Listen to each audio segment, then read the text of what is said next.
Nauhaw ang maring nyo dyan madlang person ba, kaya for today's video madlang person ay mag-inom-inom tayo ng tubig para mawala na talaga tong sipon ko ba. Alis din pala kami for today's video madlang person, kay maghanap din kasi kami ng itlog ba. Kay naubusan naman ng itlog dito sa tindahan namin madlang person. Oy, tapos ay grabe talaga ang presyuhan ng mga itlog for today's video ba, kay napakataas na talaga ba. Sa inyo din ba madlang person, mahal na din ba ang itlog? Parang kay Victor na lang din talaga ang murang itlog ngayon ba, char.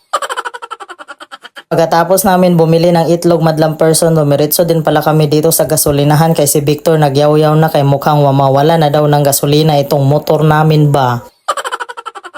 Dumiretso din pala kami dito sa bilihan ng isdaan namin dati madlang person ba, kaso wala man kami nagustuhan. Oy, kay parang puro dubok-dubok naman ang mga isda. Oy, pero gaba lang ba. Kaya dumaan na lang din kami dito sa malapit na palengke sa amin madlang person ba, at ayan, napag-isipan na lang talaga ni Victor na magtilapia na lang daw kami ba. At pagdating ko din talaga sa bahay madlang person ba, kay ayan, hinugasan ko na yung tilapia tapos inasinan ko, kay magpiprito na lang din daw kasi ako ba. Kaya nung mga nakaraang araw madlang person, no, parang halos isang linggo din kasi kaming nagkarni-karni. Oy, kaya ngayon ay naisipan na lang talaga namin ba na mag-isda-isda at saka gulay-gulay naman kami, oy. At bumili rin pala kami nitong talbos ng kamote madlang person ba, kay para i-partner din namin dito sa pritong tilapia, oy. Ang gagawin namin dyan sa talbos ng kamote madlang person, no, kay kikilawin na lang namin yan, oy. Tapos kunting suka, syempre lapuaan mo na og tubig, no.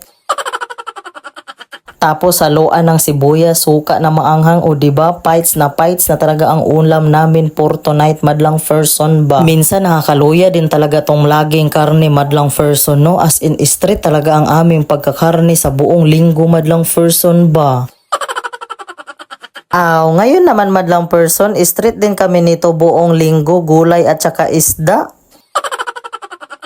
At ayan na nga madlang person, luto na nga pala itong talbos ng kamote ba. Wag naman yung latang-lata madlang person, yung lapwaan lang siya saglit ba, kay pangit man din kasi kainin, pero gaba yung latang-lata, yung talbos ba, tapos kinilaw pa. Dapat yung sakto lang madlang person ba, para may crunchy konti. At si Victor na lang din pala ang pinatimpla ko dyan madlang person ba, kay yung simple lang talaga ba, yung saktong kinilaw lang siya ba, na may suka, asin, tapos sili at saka sibuyas, o pites na talaga yan ba.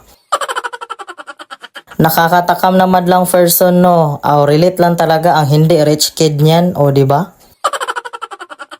At ayan na nga madlang person, flex ko na pala ang aming ulam for tonight, o diba, pritong tilapia at saka itong talbos ng kamote na salad-salad ba.